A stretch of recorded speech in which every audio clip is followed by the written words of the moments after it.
Yuk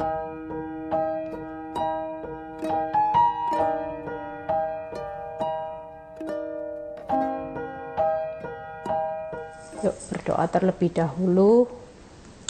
Bapa, terima kasih kalau hamba-Mu masih diberi kepercayaan sampai hari ini untuk menyampaikan isi hati-Mu. Urapi bibir lidah hamba-Mu. Kami percaya Tuhan, tanpa penyertaan-Mu, tanpa Roh Kudus-Mu, hamba-Mu tidak akan pernah mampu. Tapi ketika Engkau ambil alih khotbah hamba-Mu, semua ini akan menyatakan kemuliaan-Mu yang besar.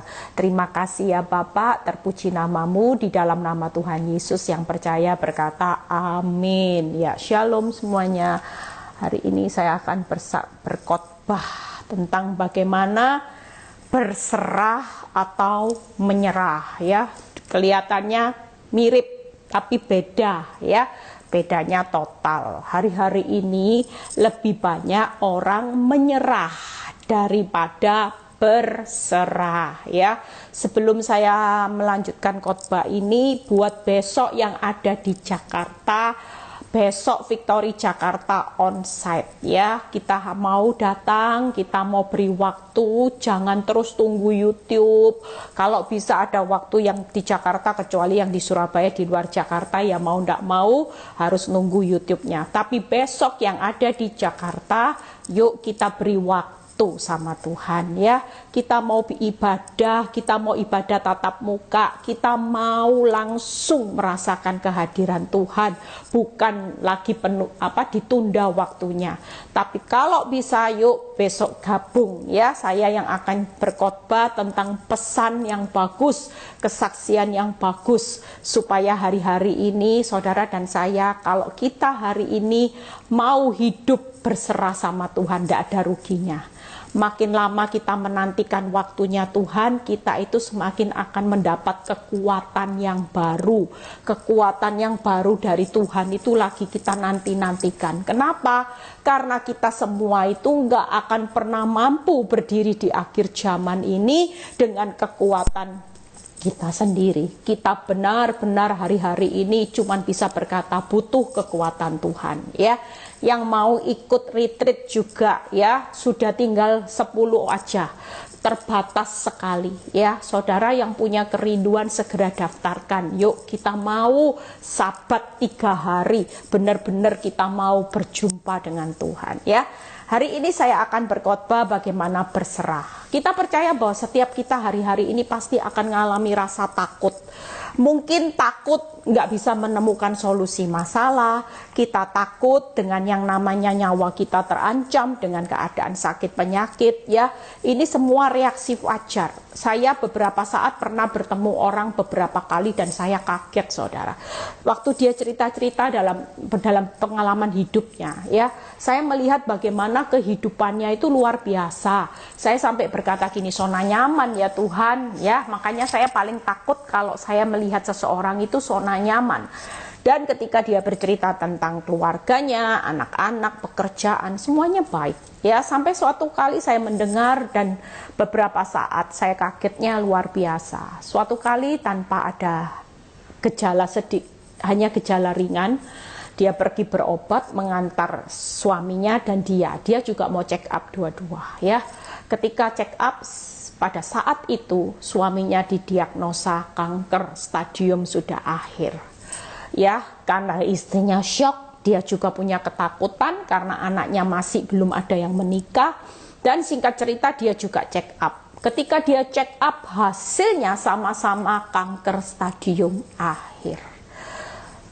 Kita semua hari-hari ini kita tidak pernah tahu. Kalau ditanya Bu Eli, itu apa orang baik? Orang baik, saudara. Orang baik, semuanya terlihat baik. Tapi kita nggak bisa ngomong, mau orang baik, mau orang benar. Hari ini siapa yang bisa menghindari yang namanya masalah bencana yang tiba-tiba? Saudara nggak pernah siap.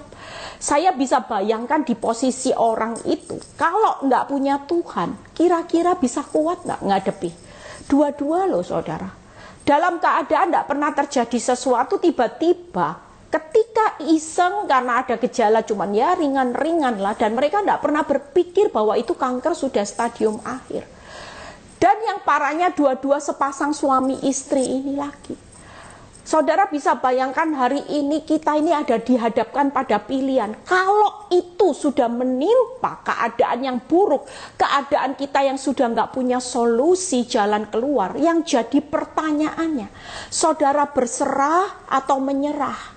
Seringkali kalau kita masih bisa berusaha dengan kekuatan kita menyerah. Kita nggak berserah sama Tuhan, kita menyerah. Mungkin ada beberapa orang yang hari-hari ini konseling, yaitu kenapa?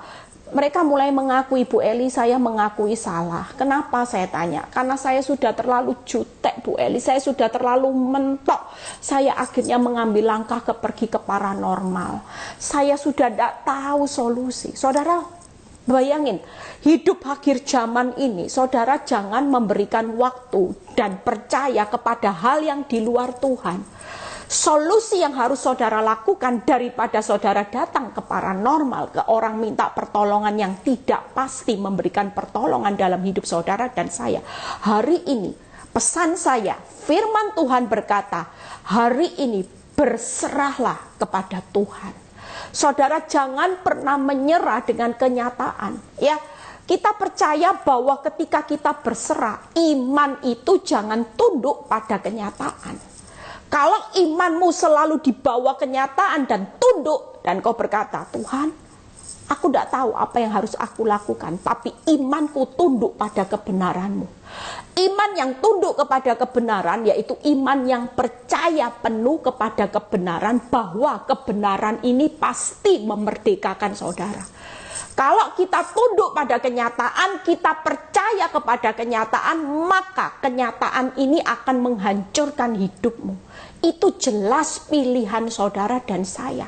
Hari ini tunduk, jangan tunduk pada kenyataan. Imanmu jangan ditundukkan pada kenyataan, tapi imanmu harus ditundukkan kepada kebenaran. Saya setiap hari kalau menghadapi realita yang buruk, saya selalu melatih hidup saya, iman saya nggak mau ditundukkan pada apa yang saya dengar, apa yang saya lihat. Iman saya selalu ditundukkan kepada kebenaran. Yang saya lakukan, saya cuma berkata seperti ini. Apa yang tidak pernah aku lihat, apa yang tidak pernah aku dengar, apa yang tidak pernah timbul di dalam hatiku, senyatanya saat ini, sekalipun aku belum melihat, tapi Tuhan sudah sediakan. Itu kebenarannya. Dan ketika iman kita tunduk kepada kebenaran, maka kita akan mendapat kekuatan yang baru. Tapi kalau kita hari ini hanya tunduk kepada kenyataan hidup, maka kita makin terpuruk, kekuatan kita makin dicuri, dan iblis makin bisa menguasai hidup kita sepenuhnya. Itu sebabnya hari ini yuk kita belajar. Apa sih yang membuat kita harus tunduk kepada kebenaran dan berserah kepada Tuhan? Kita tahu bahwa ketika kita berserah kepada Tuhan, saya cuma menyimpulkan dua. Karena apa? Karena Tuhan yang saudara sembah itu Tuhan yang penuh belas kasihan. Saudara lihat ya, hati Tuhan masyhul pada waktu murid-murid mengalami keadaan orang-orang yang membutuhkan roti, dan hari itu kebutuhan hidup. Ya, kebutuhan roti yang saudara butuhkan yaitu melebihi kapasitas. Hari itu murid-murid panik, tapi Tuhan bergerak yaitu memberi belas kasihan. Waktu Lazarus, Marta dan Maria sudah tidak tahu jalan buntu, dia tidak tahu dia harus melakukan apa, tapi hari itu Tuhan tergerak dengan belas kasihan. Itu sebabnya kalau kita pada posisi Marta dan Maria sudah tidak tahu lagi apa yang harus dilakukan di saat jalan itu sudah tertutup, dan saudara pada posisi kekurangan seperti murid-murid 5 roti 2 ikan tidak mampu untuk mencukupi 5.000 orang. Di situ waktunya kita hari ini perlu mengangkat tangan berserah penuh kepada Tuhan yang penuh belas kasihan. Tuhan yang sama, Tuhan yang hidup hari ini, itu jelas akan melakukan tindakannya untuk menolong saudara dan saya. Percayalah itu, ya. Bagaimana Bu Eli, Tuhan yang penuh belas kasihan itu akan memberikan pertolongan buat saudara dan saya? Apa yang menyebabkan saudara menyerah hari-hari ini? Karena saudara dan saya pikiranmu negatif tentang Tuhan. Engkau mulai meragukan belas kasihan Tuhan di tengah keadaanmu kekurangan. Kau bilang, Tuhan tidak mungkin, tidak mungkin. 5 roti nggak mungkin 5.000 dan sudah busuk, 4 hari lagi sudah mati. Siapa yang bisa? Tidak mungkin. Semua yang tidak mungkin mustahil. Hari ini Tuhan yang penuh belas kasihan akan mengambil alih yang tidak mungkin, itu akan dirubah oleh Tuhan dengan satu solusi jawaban. Dia akan membuat mujizat. Belas kasihan Tuhan yang pertama yang saya rangkum, kenapa saya terlalu percaya hari ini dengan belas kasihan Tuhan. Yang pertama, Tuhan yang saudara sembah itu Tuhan yang baik. Gak mungkin kalau dia bergerak dengan belas kasihan Tuhan yang baik, maka percayalah hal yang buruk dalam hidupmu pasti berubah menjadi hal yang terbaik. Karena belas kasihan Tuhan yang baik itu selalu berbicara dengan kebaikan Tuhan. Semua akan ditutup dengan hal-hal yang terbaik. Itu akan terjadi. Yang kedua, kenapa kita harus tahu belas kasihan Tuhan dalam hidup saudara dan saya? Pasti hal yang terbaik, karena Tuhan itu selalu berpikir positif atas proses hidup saudara dan saya. Sekali lagi, Tuhan yang baik, Tuhan yang selalu berpikir positif atas proses hidupmu, kerugianmu, kebangkrutanmu, rumah tanggamu, pasanganmu yang selingkuh, anak-anak yang bermasalah hari ini. Percayalah, tidak pernah Tuhan berpikir negatif atas rumah tangga saya yang dikelihatannya sampai kacau balau, arahnya hancur. Tapi sekali lagi Tuhan tidak pernah berpikir negatif tentang proses hidupmu. Kalaupun engkau hari ini di titik kebangkrutan, Tuhan tetap berkata, percayalah, proses hidupmu itu hanya alat Tuhan untuk menyempurnakan karakterku dan memurnikan imanmu. Ketika kesempurnaan dan kemurnian itu terjadi, percayalah, proses hidupmu bukan berakhir dengan hal yang negatif, tapi selalu hal yang positif. Saudara hari ini menyerah karena saudara berpikir Tuhan tidak baik atas keadaan hidupmu yang hancur. Engkau berpikir bahwa Tuhan itu negatif. Engkau berpikir bahwa Tuhan itu selalu negatif atas kenyataan hidupmu yang hancur-hancuran. Yang ketiga yaitu belas kasihan Tuhan yang tidak pernah bisa ditarik dalam hidupnya. Selain dia baik, selain dia berpikir positif, yaitu Tuhan selalu punya inisiatif untuk memberkati anak-anaknya. Itu sebabnya berkat itu diberikan di atas kepala orang benar. Saya bisa bayangin ya, Tuhan itu tidak pernah tahan untuk melepaskan berkatnya. Dia itu selalu tidak pernah tahan. Kenapa? Karena dia baik, dia itu selalu berpikir positif. Dan dia tidak pernah mau menahan-nahan yang ingin selalu memberkati orang benar. Tapi Tuhan tetap harus konsekuen dengan ketetapannya. Ketetapannya di Amsal bahwa berkat itu di atas kepala orang benar. Itu sebabnya ketika dia tidak tahan untuk mencurahkan berkatnya, maka saudara dan saya diproses. Supaya yang jadi orang tidak benar ini baik, kalau tidak benar tetap bukan sesuai standarnya Tuhan.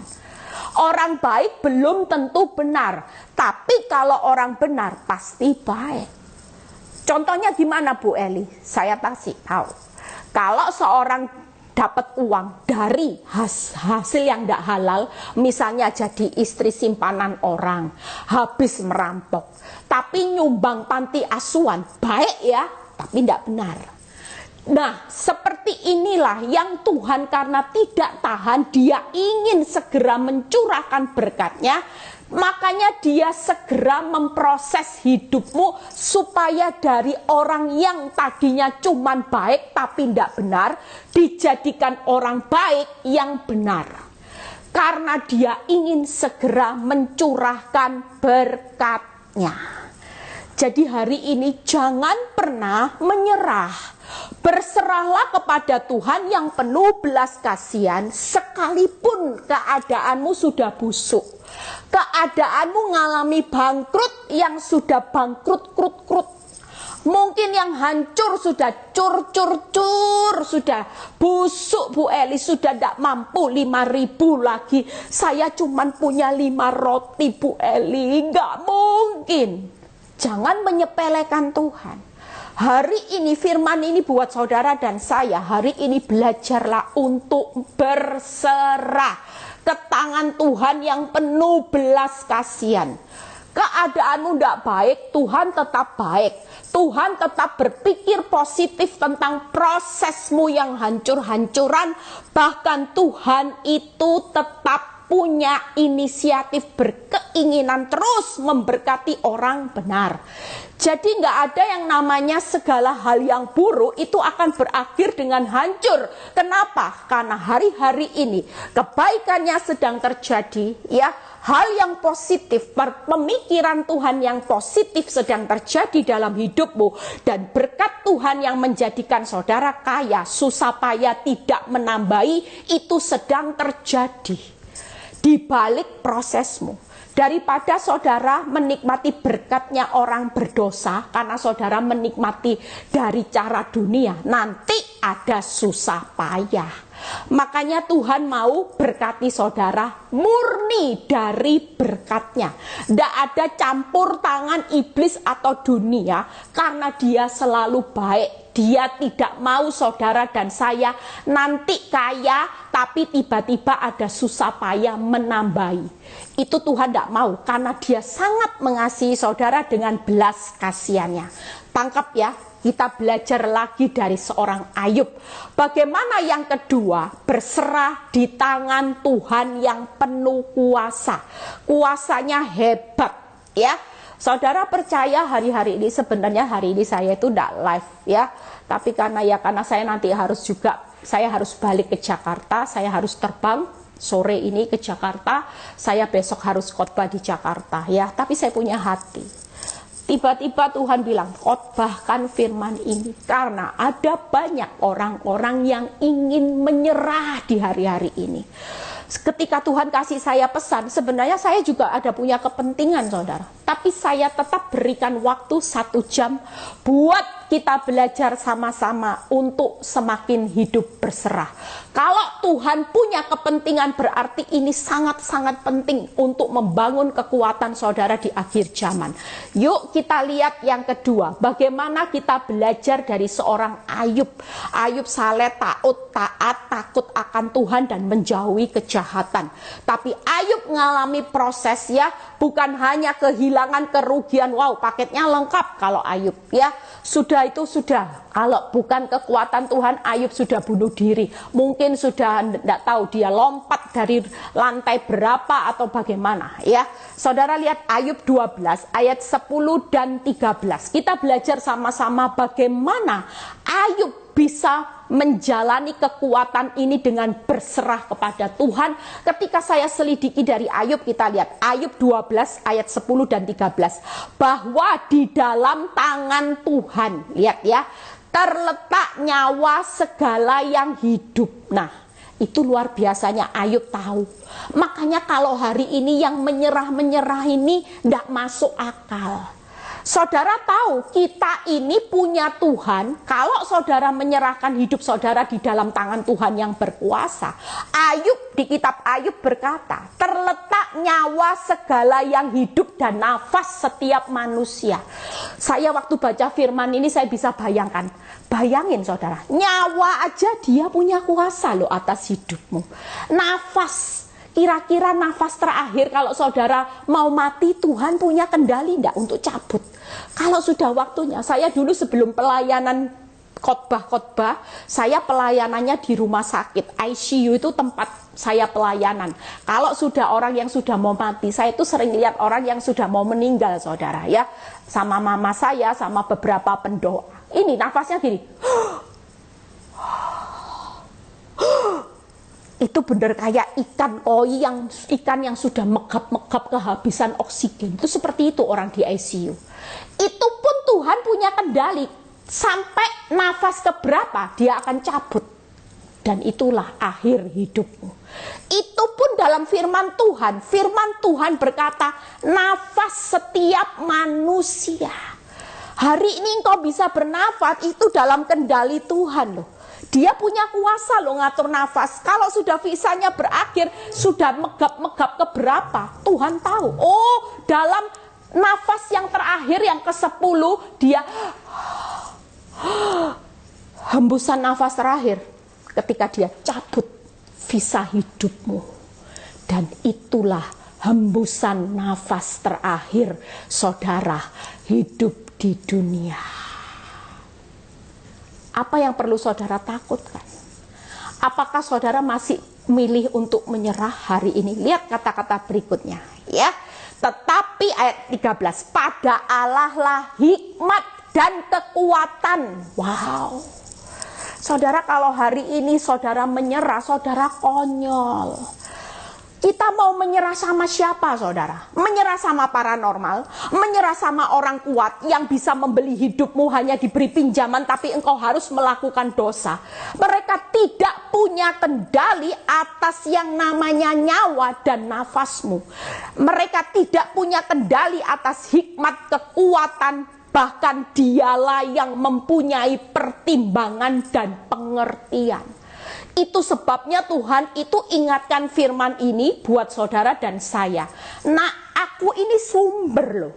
Lah kamu kok enggak cari sumber? Sumber nyawa, sumber nafas.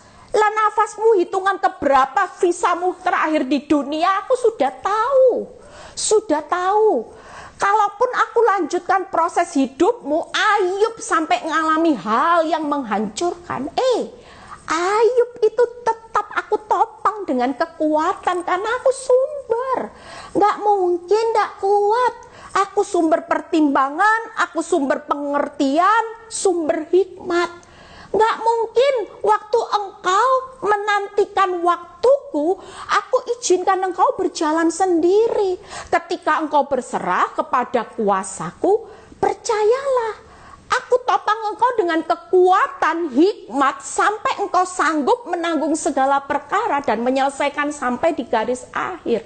Itulah kekuatan Tuhan sebagai sumber di atas segala sumber. Makanya jangan cari pertolongan di luar Tuhan. Dia itu sumber nafas, nyawa, hikmat, pertimbangan, semuanya saudara. Bahkan ketika saya merenung firman ini, Tuhan itu berbicara seperti ini. Sampaikan, aku itu sudah tahu kok jatah berkat setiap orang. Jangan takut. Yang lagi ngalami minus ke ekonomi hari ini, engkau di ujung titik nadirmu, engkau sudah nggak punya apa-apa sekalipun. Tuhan berkata pagi ini, nak, aku tahu berapa jatah berkatmu. Kenapa kita mengalami kegagalan? Karena kita berusaha memperbesar jatah berkat kita dengan kekuatan kita sendiri. Ada banyak orang yang bukan jatahnya, dia paksa untuk meraih jatahnya yang bukan dari Tuhan. Akibatnya hanya diperoleh sesaat, crazy rate sepertinya, tapi berakhir dengan bangkrut. Banyak ibu-ibu yang nangis hari ini karena rumahnya sudah digadaikan bank. Mereka tidak punya rumah karena tertipu dengan cara mengupgrade jatah yang bukan jatahmu, tapi engkau berusaha untuk mengambil jatah. Dengan kekuatanmu, akhirnya ujung-ujungnya bukan kaya, tapi ujung-ujungnya buntung, bangkrut. Siapa yang salah? Apakah kita bisa ngomong, Tuhan, kenapa engkau tidak gagalkan aku waktu aku mau investasi? Boro-boro, Saudara dengar suara Roh Kudus. Pasti dalam hidupmu Roh Kudus bilang gini, jangan serakah. Tuhan ingatkan, kita semua ini punya jatah masing-masing. Sudahlah. Kalau memang jatahmu seperti ini, syukuri. Percayalah, dari perkara berkat yang kecil akan dipercayakan berkat perkara yang besar. Ketika apa? Ketika dalam proses ini kita belajar untuk menyelesaikan prosesnya setahap demi setahap. Saudara jangan pikir saya diberkati hari ini jadi hamba Tuhan yang orang bilang Bu Eli luar biasa, Bu Eli kuat kayak dewa. Saudara tahu saya bukan belajarnya instan 12 tahun. Saya sekolah kehidupan. Ketika saya lulus 12 tahun proses itulah Tuhan kasih saya jatah yang makin besar. Bu Eli jatahnya apa? Banyak. Saya punya jatah talenta untuk berkhotbah, buat buku renungan, makin ditambah kepekaan, makin ditambah-tambahkan, termasuk berkat jasmani enggak? Oh sangat. Berkat keturunan, oh sangat, saudara. Itu sebabnya kita semua hari ini tidak usah panik. Orang bangkrut pun Tuhan tetap berkata, aku pun tak punya jatah buat orang bangkrut kok. Walaupun di titik terendah, jatahku tetap buat orang benar. Itu selalu yang terbaik, tidak usah takut. Engkau hari ini ditinggalkan suamimu, Tuhan tetap punya jatah anggur yang manis untuk engkau nikmati. Di tengah-tengah engkau diabaikan pasanganmu. Walaupun hari ini dokter menvonis penyakit kanker stadium akhir, Tuhan tetap punya jatah. Jatah apa? Jatah kekuatan, jatah organ tubuh yang baru. Wong dia stok organ tubuh yang baru, jantung yang baru. Minta itu saudara, minta jantung yang baru, minta paru-paru yang baru. Jangan istri baru, jangan pasangan baru, ya. Kalau minta sesuatu, percayalah sesuai dengan apa yang Tuhan mau. Minta semuanya. Mungkin kakimu lagi sakit-sakit hari ini. Katakan, aku minta Tuhan kaki yang baru, yang tidak linu-linu, dalam nama Tuhan Yesus. Tuhanku itu sumber. Dia punya jatah buat orang benar. Sudahlah, tenang. Kita belajar 3 hal dari Ayub. Yuk kita lihat apa sih. Kalau yang pertama tadi sumber belas kasihan. Yang kedua tadi kita berserah kepada Tuhan yang punya kuasa, sumber kuasa. Yang pertama, kuasa membuka dan menutup pintu. Ayub 12 ayat 14 ya. Ayub 12 ayat 14 ya. Jadi kita ini enak, jangan nyerah. Yang buka tutup pintumu, yang bisa membuka jatahmu, menutup jatahmu itu cuman Tuhan. Jadi hari ini berserah aja, jangan menyerah. Menyerah tidak lihat pintu yang terbuka, tapi berserah. Walaupun hari ini pintumu tertutup rapat, tetap bagi Tuhan Dia bisa membuka banyak pintu. Ayub 12 ayat 14. Bila ia membongkar, tidak ada yang dapat membangun kembali. Jadi kalau rumah tanggamu lagi dibongkar, keuanganmu lagi dibongkar, direnovasi sama Tuhan, tidak usah mempercepat. Renovasi itu kalau dipercepat hasilnya buruk. Nanti bocor sana, bocor sini, jebol, hancur. Nanti lama-lama bisa menimpa saudara kehancuran, ambruk rumahnya. Itu bayangan kita saudara. Makanya hari ini kalau kita lagi dibongkar keuangan kita, ya sudah berserah. Karena ada waktunya Dia akan membuka, Dia akan menyelesaikan renovasi rumah saudara, keuangan saudara, rumah tangga saudara menjadi indah pada waktunya. Renovasinya jangan dipercepat ya. Lihat kata-kata berikut. Tidak ada yang dapat membangun kembali. Bila ia menangkap seseorang, tidak ada yang dapat melepaskannya. Hari ini kalau suamimu, pasanganmu yang belum bertobat, sudahlah serahkan sama Tuhan. Suatu kali kalau Tuhan sudah menangkap suamimu, istrimu yang selingkuh, maka firman berkata, tidak ada yang dapat melepaskannya. Mau pelakor, wanita tobat, ancam bunuh diri. Ya, banyak ibu-ibu yang berkata, Bu Eli, suami saya sulit Bu Eli lepaskan wanita tobat, karena tiap kali mau kembali sama saya itu selalu wanita tobat itu pasang pisau. Di Instagram, di WhatsApp dia berkata, aku lebih baik mati daripada pisah sama kamu. Nggak usah takut, berarti prosesnya belum selesai. Tuhan belum melepaskan suamimu. Tapi kalau sudah waktunya, percayalah, firman ini berkata, kalau aku sudah tangkap seseorang, tidak ada yang melepaskan. Itu sebabnya hari ini jangan pernah menyerah. Berserahlah kepada Tuhan yang punya sumber kuasa.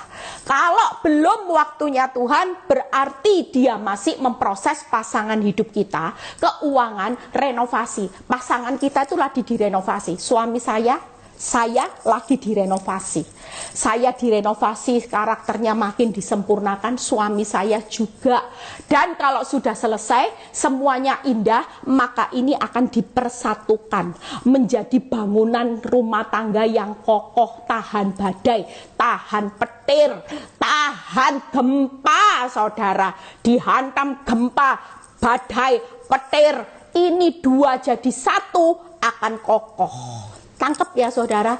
Jadi saudara, hari ini yuk belajar berserah. Ibu-ibu yang mau menyerah bertobat, berserahlah kepada Tuhan yang punya kuasa membuka, menutup pintu. Yang kedua, yuk kita baca kuasa kemenangan. Ayub 12 ayat 16a. Ayub 12 ayat 16a. Pada dialah kuasa dan kemenangan. Kalau di luar Tuhan menyerah, nggak ada yang jamin loh saudara. Siapa yang mau jamin kemenangan? Nggak ada ya. Makanya selama kita punya Tuhan, kita punya kuasa dan kemenangan. Luar biasa. Mungkin dunia bisa memberikan engkau satu penawaran yang enak, tapi dunia tidak pernah jamin kemenangan. Mungkin hari ini wanita tobat bisa punya kuasa atas suamimu, bisa ngatur suamimu, pulang jam 2, jangan ikut ketemu istrimu, jangan hubungan, jangan ini. Kelihatannya iya, saya sering curhat, orang curhat, Bu Eli kenapa suami saya kok takut sama wanita tobat ya Bu Eli? Tidak apa-apa, biarin aja. Tapi percayalah, dia punya kuasa, tapi dia tidak punya kemenangan. Tapi buat kita hari ini kita mengerti, pada dialah kuasa dan kemenangan. Ketika kita serahkan suami istri kita, pelakor wanita tobat ke dalam tangan Tuhan, maka kuasa untuk merubah, memulihkan, dan akhirnya kemenangan pasti selama-lamanya. Orang dunia punya kuasa, tapi dia tidak punya kuasa untuk kemenangan selamanya. Tapi buat saudara dan saya hari ini jangan pernah menyerah, berserahlah kepada Tuhan sumber kuasa. Yang ketiga, yuk kuasa apa? Kuasa yaitu mengendalikan akhir jalan hidup kita. Wow, luar biasa ya. Tuhan itu punya kuasa. Jalan hidupmu ndak enak, jalan hidupmu kelihatannya hancur, ada bangkrut, ada penyakit ya, seperti tadi kesaksian itu. Bayangin, dua-dua divonis kanker stadium akhir.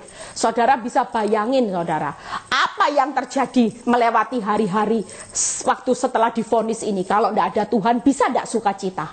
Bisa ndak mereka tersenyum lagi? Otaknya pasti memikirkan apa? Hal buruk, mati, hal negatif, berkatnya hilang. Tapi buat saudara dan saya, kalaupun itu terjadi, sampai hal yang terburuk, busuk, dan saudara ndak bisa punya apa-apa lagi, kita punya Tuhan yang penuh belas kasihan. Bersukacitalah, karena semua yang terburuk sekalipun, dia tetap baik. Dia tetap berpikir positif di balik proses hidup kita yang kacau balau, hancur-hancuran, busuk Bu Eli. Percayalah, dia tetap berinisiatif memberikan berkatnya buat orang benar. Amin. Jadi kita harus berbeda. Saya cuma bisa bayangkan kalau orang dunia tidak ada Tuhan hari-hari ini lompat semua, bunuh diri saudara, tidak kuat. Siapa yang bisa kuat? Tapi kita bersyukur lewat firman Tuhan hari ini, kita merubah paradigma kita. Kita merubah paradigma kita. Kita bukan orang termalang, kita ini orang yang terhoki. Kenapa saya bisa bersuka cita kalau orang tahu masalah saya? Wow, saudara, orang bilang gini, Bu Eli, kalau jadi Bu Eli aku tidak kuat. Tidak kuat Bu Eli, aduh Bu Eli. Semua orang yang tahu masalah saya, semua orang bilang aku tidak bakal kuat Eli, aku tidak bakal kuat jadi kamu semua. Tapi kenapa kamu bisa bersuka cita? Karena saya tahu jelas bahwa Tuhan yang menyertai saya, Tuhan yang penuh belas kasihan. Dia tetap baik dan saya nggak pernah berpikir negatif tentang Tuhan. Saya tahu ending hidup saya. Saya tahu bagaimana Tuhan mengendalikan akhir jalan hidup. Yuk buka Ayub 12 ayat 16b. Itu sebabnya saudara harus berbeda. Hari ini kalau jadi anak Tuhan, hidupnya hanya terpuruk, berarti saudara belum mengenal Tuhan yang penuh belas kasihan. Firman Tuhan hari ini akan mengubah cara paradigmamu menghadapi masa yang hancur-hancuran. Kita tetap punya satu pengharapan, yaitu kepada Tuhan yang penuh belas kasihan. Berserah, bukan solusi menyerah. Dunia hari-hari ini banyak yang berkata menyerah. Tapi anak-anak Tuhan hari-hari ini banyak menyukakan hati Tuhan. Karena mereka dulu yang sok kuat, sok suci, sok mengandalkan kekayaannya. Hari-hari ini Tuhan disenangkan. Karena banyak anak Tuhan mulai angkat tangan. Berserah. Wow. Kita beda ya sama dunia. Dunia banyak orang menyerah, give up. Tapi masa sukar ini adalah masa di mana banyak anak-anak Tuhan mulai mengangkat tangan. Nanti besok yang onsite saya ajarin cara menyembah. Ya, saya kemarin sempat ketemu dengan kesaksian orang. Saya praktekin. Besok kita akan ketemu yang onsite, cara menyembah yang sampai menggerakkan hati Tuhan. Ya, praktek nanti ya. Yuk kita lihat yang ayat 16b. Dialah yang menguasai baik orang yang tersesat maupun orang yang menyesatkan. Tersesat dan menyesatkan ini berbicara jalan hidup. Jadi Tuhan itu punya kuasa hari ini kalau engkau berserah. 3 hal. Yang pertama, dia punya kuasa membuka menutup pintu. Ya. Yang kedua, dia punya kuasa kemenangan. Ya, yang ketiga dia punya kuasa kendali, mengendalikan akhir jalan hidup orang yang menyesatkan dan yang tersesat. Ya, itu sebabnya hari ini jangan pernah takut. Apapun yang terjadi dengan 3 kuasa ini akan membawa saudara hari-hari ini. Angkat tangan, angkat tangan, angkat tangan. Apa moto yang pernah saya ajarkan di beberapa waktu yang lalu? Angkat tangan ya, beberapa waktu yang lalu. Angkat tangan artinya berserah, buka tangan mengucap syukur, lipat tangan berdoa. Itu hal yang sederhana. Hari-hari ini lakukan itu terus saudara ya. Jadi kalau kita sudah lakukan, saya akan bahas, moga-moga keburu waktunya. Bagaimana kuasa membuka menutup pintu. Saudara lihat, belajar dari Ayub ya. Saya tidak jauh-jauh dari tokoh Ayub. Ayub itu di awal pintunya apa? Saya bisa rangkum 5. Ada kedukaan, ada kehilangan, ada kerugian, ada penyakit, ada aib. Ya, saudara tahu ya cerita Ayub. Ada kedukaan, kehilangan, kerugian, penyakit, aib. Pokoknya ini paketnya yang lengkap. Kalau saudara belum lengkap kayak Ayub, makanya jangan lebay. Jangan membesar-besarkan seolah hidupmu paling malang di antara orang sedunia. Saudara dan saya hari ini ketika berserah, percayalah, yuk lihat pintu selanjutnya saat Ayub berserah kepada Tuhan. Melalui angkat tangan, saudara hari ini buka tangan, lipat tangan, saudara akan melihat pintu selanjutnya yang Tuhan buka. Ketika kita berserah, bukan menyerah. Dunia kena virus menyerah, tapi hari-hari ini sebarkan firman. Virus berserah mulai disebarkan buat anak-anak Tuhan.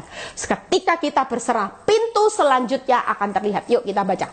Ayub 42 ayat 12 sampai 13. Ayub 42 ayat 12 sampai 13. Tuhan memberkati Ayub dalam hidupnya yang selanjutnya.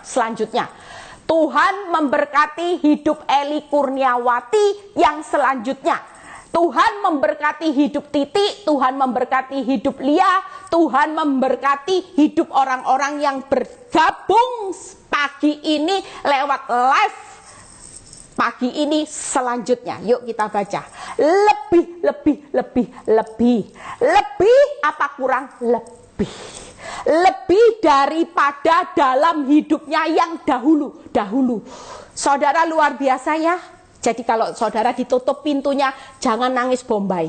Jangan merenungi nasibmu, jangan menyerah. Dunia menyerah karena dia tidak tahu ada Bapak yang baik, yang berpikir positif, selalu ingin memberkati. Selalu dia berkata, nak, pintumu ini bukan pintu akhir, tapi ada pintu selanjutnya, yaitu yang hidupmu akan lebih diberkati dari hidupmu yang dahulu.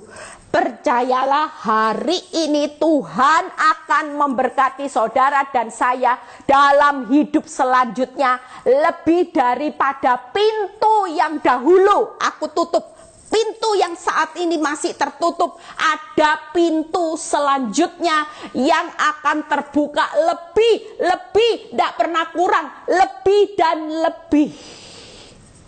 Itu sebabnya tidak ada kata menyerah. Amin. Luar biasa. Waktu saya persiapkan ayat ini, saya belajar sampai gini. Lihat ya. Ia mendapat 14.000 ekor kambing domba, 6.000 ya, semuanya kita baca. Ia juga mendapat 7 orang anak laki, 3 anak perempuan, 15. Di seluruh negeri tidak terdapat perempuan yang secantik anak-anak Ayub. Sudah dikembalikan, anaknya masih cantik-cantik. Wow. Saya baca ini sampai saya kagum-kagum dengan Tuhan Yesus, saudara. Wow. Yuk kita lihat ya. Dan mereka diberi ayahnya milik pusaka di tengah-tengah saudaranya laki-laki. Artinya hari ini, percayalah, pintu yang dahulu boleh 5 paketnya. Aib, rugi, hancur, ya. Yang namanya aib, penyakit, semuanya boleh terjadi. Tapi jangan pernah menyerah, berserah. Pintu selanjutnya yang akan saudara dan saya nikmati. Berkat lebih, kebahagiaan lebih, panjang umur. Percayalah hari ini, berkat lebih, kebahagiaan lebih, panjang umur sudah menjadi jatahnya orang benar. Jangan takut dengan pintu yang tertutup, karena ketika kita berserah ada pintu yang selanjutnya. Dunia tidak ada pintu, tapi buat orang benar selalu ada pintu yang next door, pintu selanjutnya. Saya dan saudara lagi on the way. Pintu selanjutnya, berkat lebih, kebahagiaan lebih, panjang umur sampai keturunanmu juga. Percayalah itu. Berkat lebih sampai keturunan, kebahagiaan lebih sampai keturunan, panjang umur sampai lihat anak cucu seperti Ayub sampai keturunan keempat. Bahagia. Saya bisa bayangkan Ayub setelah diproses habis-habisan dan dia lulus. Kalau saudara baca firman, dia tidak pernah mengalami masalah lagi. Damai sejahtera bersama Bapa yang baik. Dia mengalami hal yang baik, positif, berkatnya. Wow. Siapa yang nggak mau menikmati itu? Wow. Daripada saudara menyerah, kelihatannya ada kuasa. Dunia bisa berkuasa mengubah keuanganmu sekejap mungkin. Mungkin hari ini engkau ditopang dengan cara dunia yang salah, tipu sana, engkau kaya sejenak, punya kuasa. Tapi dunia tidak bisa memberikan kemenangan. Tapi buat saudara dan saya, yuk belajarlah untuk tetap sabar. Yang kedua, kuasa kemenangan. Hari ini jangan takut. Yesus berkata apa? Aku sudah menang atas pencobaan. Itu sebabnya aku tahu bagaimana cara untuk membawa saudara dan saya menang. Kuasa kemenangannya Tuhan itu apa? Yang saya rangkum ya. Menang atas pencobaan di padang gurun, yaitu menang apa? Saudara, hari ini pastikan kita juga sudah menang.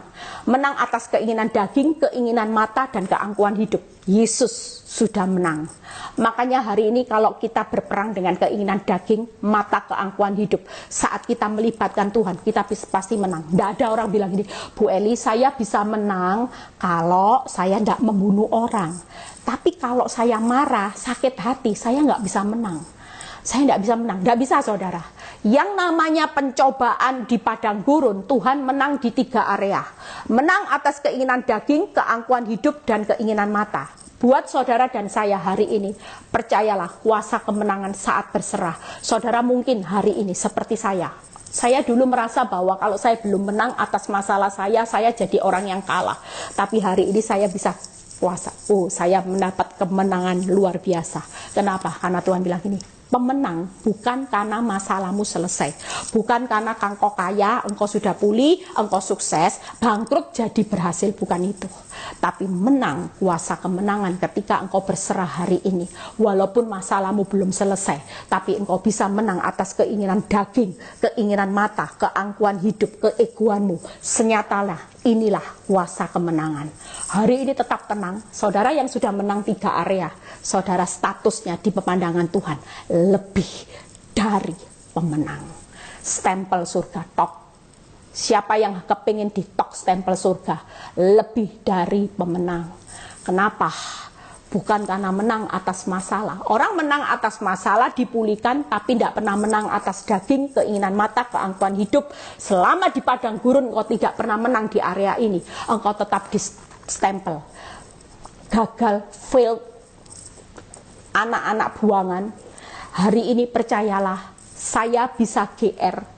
Saya dikatai orang, wow, tidak ada beban hidup, mukanya kok lihat suamimu seperti ini, Eli. Oh, bukan masalah lagi. Saya bangga, stempel surga, tok. Lebih dari pemenang. Aman enggak kalau saya sampai nafas terakhir? Tuhan bilang ini, cabut visa terakhir. Saya lulus, bukan lolos.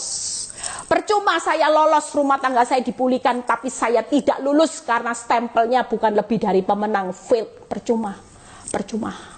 Itu yang pertama. Yang kedua, menang atas tipu daya iblis. Jadi hari ini bagaimana menang atas tipu daya iblis? Tidak usah bingung. Buta, bisu, tuli itu salah satu cara untuk saudara bisa menang atas tipu daya iblis.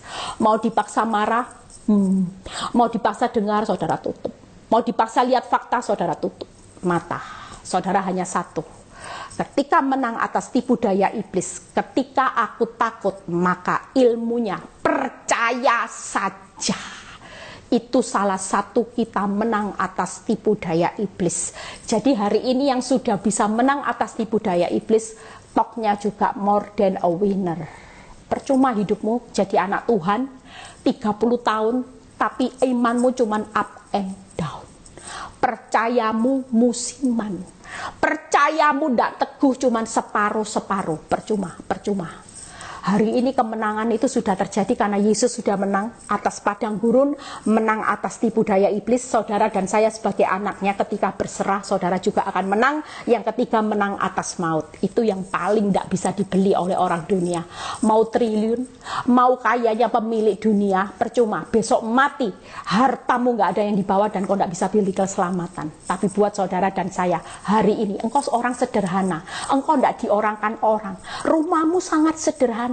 Mobilmu sederhana, tapi ketika engkau menjadi orang benar, hari ini engkau tidak pernah menyerah dengan keadaan dan engkau berkata, sekali Yesus tetap Yesus, maka saudara jadi more than a winner. Menang atas maut. Yesus sudah menang atas padang gurun. Yesus sudah menang atas tipu daya iblis. Yesus sudah menang atas maut. Maka kita sebagai pengikutnya, kita harus menang di atas 3 hal ini. Kita sudah dijamin. Makanya hari ini kemenangan, kuasa, dan kemenangan. Dunia tidak bisa. Dunia berkuasa. Dunia orang kaya berkuasa. Tapi mereka tidak bisa menikmati kemenangan. Karena kuasa kemenangan itu hanya ada di dalam Yesus, karena dia sudah menang atas padang gurun, dia sudah menang atas tipu daya iblis, dia sudah menang atas maut. Itu sebabnya kita sebagai orang benar, wow, selama kita menyadari siapa kita dan siapa Tuhan yang menyertai kita, hari ini tidak ada orang yang berkecil hati, tidak ada orang yang terpuruk. Hari ini semua orang akan berbesar hati melihat kenyataan kecil, melihat fakta kecil. Orang akan berkata, masalah oke. Saudara tahu, saya dirancangkan orang jahat hari-hari ini. Beberapa pengerja saya sudah cerita, saya direkakan yang jahat dengan orang yang saya kenal. Dengan orang yang tidak pernah saya bayangkan bahwa ini orang yang bakal merekakan yang jahat atas hidup saya. Orang ini begitu merekakan, saya cuman berkata, beberapa orang sudah bilang gini, kamu harus tegur, kamu harus lakukan sesuatu, Eli, kamu tidak bisa diam, ini sudah keterlaluan. Tapi buat hidup saya berkata, saya tidak akan menyerah, saya berserah kepada Tuhan. Walaupun dia merekakan yang jahat, it's okay.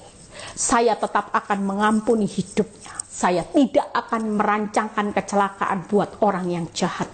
Kenapa? Karena saya tahu ketika saya berserah, ketika saya tidak melakukan sesuatu, saya pasti punya kuasa kemenangan.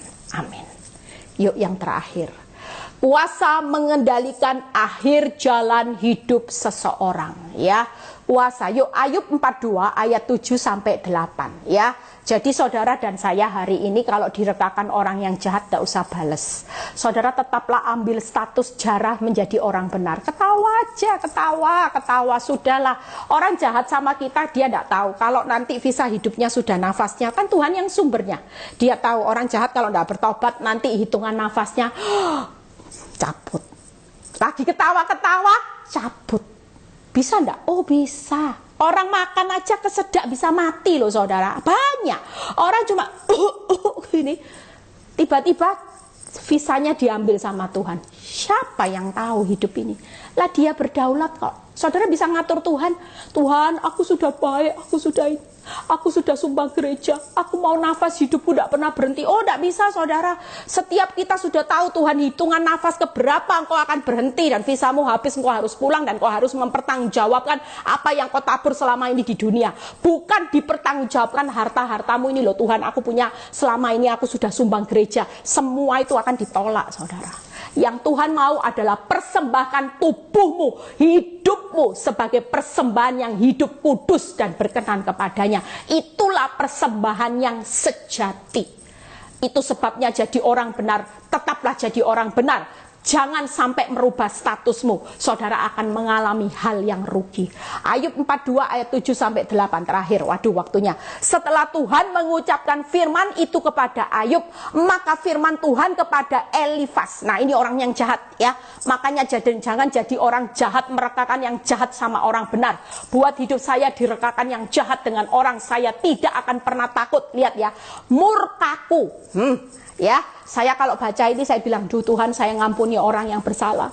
Jangan Tuhan kalau murkaku. Lihat ya Tuhan berkata, murkaku menyala terhadap engkau dan terhadap kedua sahabatmu, karena kamu tidak berkata benar tentang aku seperti hambaku Ayub. Jangan main-main. Murka Tuhan menyala-nyala. Makanya kalau saudara dijahati pelakor wanita tobat, teman bisnismu, orang terdekat yang menusuk, saudara tidak usah bales. Saudara cukup berserah kepada Tuhan yang punya kuasa.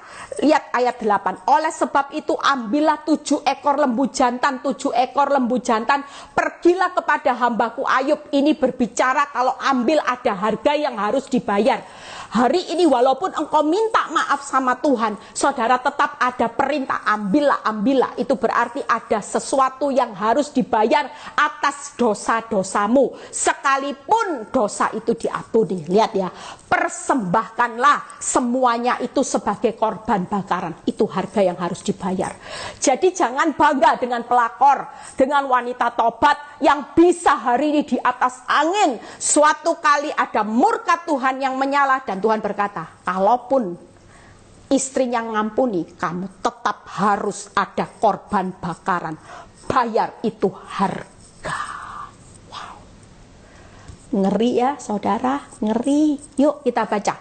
Dan baiklah hambaku Ayub meminta doa untuk kamu, karena hanya permintaannya lah yang akan kuterima, supaya aku tidak melakukan aniaya saudara terhadap kamu, sebab kamu tidak berkata benar tentang aku. Hati-hati saudara, lihat ya orang jahat ya saudara, saya rangkum. Murka menyala-nyala, bayar harga, aniaya. Saudara dan saya hari ini yang sadar firman ini buat saudara. Yuk yang dengar, bertobatlah segera. Karena ketika itu saudara yang hari ini jadi orang benar, jangan berubah status, jangan labrak pelapor, jangan balas mitra bisnismu yang bawa uangmu kabur. Lihat Ayub 42 ayat 10 dan 16. Lalu Tuhan memulihkan keadaan Ayub setelah ia meminta doa untuk sahabatnya, dan Tuhan memberikan kepada Ayub 2 kali lipat dari yang dahulu. Dari punyanya yang dahulu 2 kali lipat, 16. Sesudah itu Ayub masih hidup 140 tahun lamanya. Ia melihat anak-anak dan cucu-cucunya sampai keturunan yang keempat. Orang benar 3 selalu menikmati pemulihan, berkat pelipat gandaan dan kebahagiaan sampai anak cucu. Tuhan Yesus memberkati. Hari ini percayalah, waktunya sudah semakin singkat, sudah mau habis ya. Saya cuman berpesan sebagai seorang ibu gembala di PD Victory ya. Hari ini saudara berserah, tidak boleh menyerah.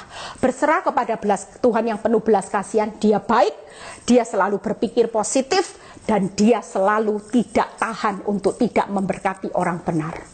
Berserahlah kepada Tuhan yang punya kuasa membuka, menutup pintu. Pintu selanjutnya next door, kita akan masuk semua ke next door. Pintunya yang luar biasa. Wow, pintu berkat, pintu pelipat gandaan, bahagia, panjang umur, bahagia lebih. Dan saudara akan mengalami kuasa kemenangan, termasuk kuasa di mana Tuhan mengendalikan akhir jalan hidup seseorang. Yang jahat akan alami aniaya, akan alami yang namanya murka dan bayar harga. Tapi buat saudara dan saya mengalami kemenangan. Tuhan Yesus memberkati. Bapak terima kasih, berkati anak-anakmu. Kami percaya Tuhan pasti memberkati mereka yang sudah mendengarkan firman ini. Kami akan mendapat kekuatan, kami tidak pernah menyerah tapi berserah. Terima kasih Bapak, biarlah kalau sebentar kami berpisah satu dengan yang lain, terima berkat Abraham, Ishak, Yakub, damai sejahtera Allah Bapa, Putra dan Roh Kudus menyertai saudara dan saya sampai Maranatha Tuhan Yesus datang kedua kali. Yang diberkati percaya berkata amin. God bless.